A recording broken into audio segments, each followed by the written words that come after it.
Ikiwa leo ni Juni 9 ya mwaka wa 2025, ninakualika katika mfululizo wa masomo ya kesha la asubuhi kwa mwaka huu, masomo yanayosema mwinue Yesu juu.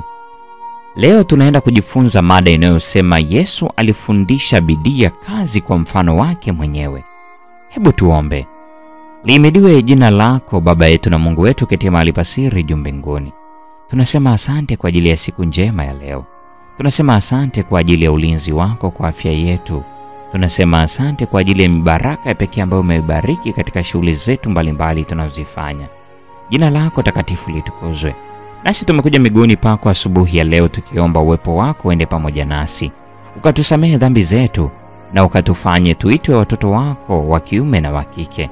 Enda nasi katika jina la Yesu, amina. Mhubiri sura ile ya 9 ya 10 inasema, lolote mkono wako utakalo lipata kulifanya ulifanye kwa nguvu zako, kwa kuwa hakuna kazi wala shauri wala maarifa wala hekima huko kuzimu uendako wewe. Katika mavazi rahisi ya mfanyakazi wa kawaida, alipita katika barabara za mji mdogo akienda na kurudi katika kazi yake ya hali ya chini. Hakutumia miujiza ya mbinguni kumsaidia kufanya kazi. Kadiri Yesu alivyofanya kazi katika utoto na ujana wake, akili na mwili vilikuwa. Hakutumia nguvu zake za mwili kizembe, bali alizitumia ili awe na afya ya kumwezesha kutenda kazi barabara. Hakuna uzembe katika shughuli, hata kushika vyombo vya kazi ya useremala. Alikuwa kamili katika kazi kama alivyokuwa kamili katika tabia. Aliweka kielelezo kwamba kazi yapaswa kutendwa kwa ukamilifu, maana kazi ni kitu cha heshima. Zoezi ambalo linaifundisha mikono kutumika na kuwafundisha vijana kubeba sehemu yao ya mizigo ya maisha, huupatia mwili nguvu na hukuza kila kipaji. Wote wanapaswa kutafuta kitu cha kufanya ambacho kitawaletea manufaa wao wenyewe na kuwasaidia wengine. Mungu aliiweka kazi kwa kitu cha mbaraka, na mfanyakazi hodari tu ndiye anayepata furaha maishani. Mungu huwakubali watoto na vijana wanaofanya kazi kamili nyumbani kwao, huku wakishiriki mizigo ya kazi pamoja na baba zao na mama zao. Watoto kama hao watatoka nyumbani na kuwa watu wenye manufaa katika jamii. Katika maisha yake yote duniani alikuwa ni mfanyakazi mwenye bidii na thabiti. Alitarajia mambo makuu, kwa hiyo alijaribu mambo makuu pia. Yesu hakukwepa kazi yoyote au wajibu kama watu wengine wafanyavyo leo, huku wakijiita kuwa wafuasi wake.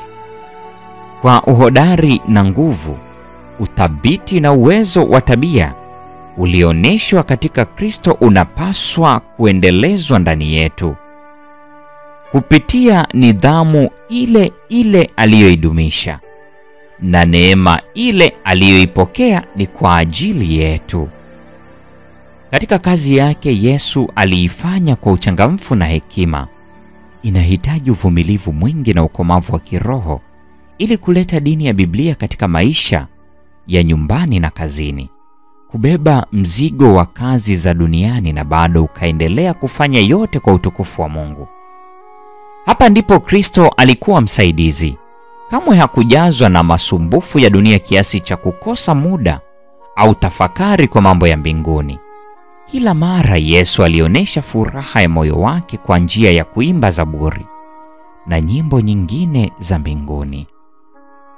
Mara kwa mara wenyeji wa Nazareti walimsikia akiimba nyimbo za sifa na shukrani. Aliwasiliana na mbingu katika nyimbo, na wenzake walipokuwa wakilalamika kwa sababu ya kuchoka, walichangamshwa kwa nyimbo alizoimba.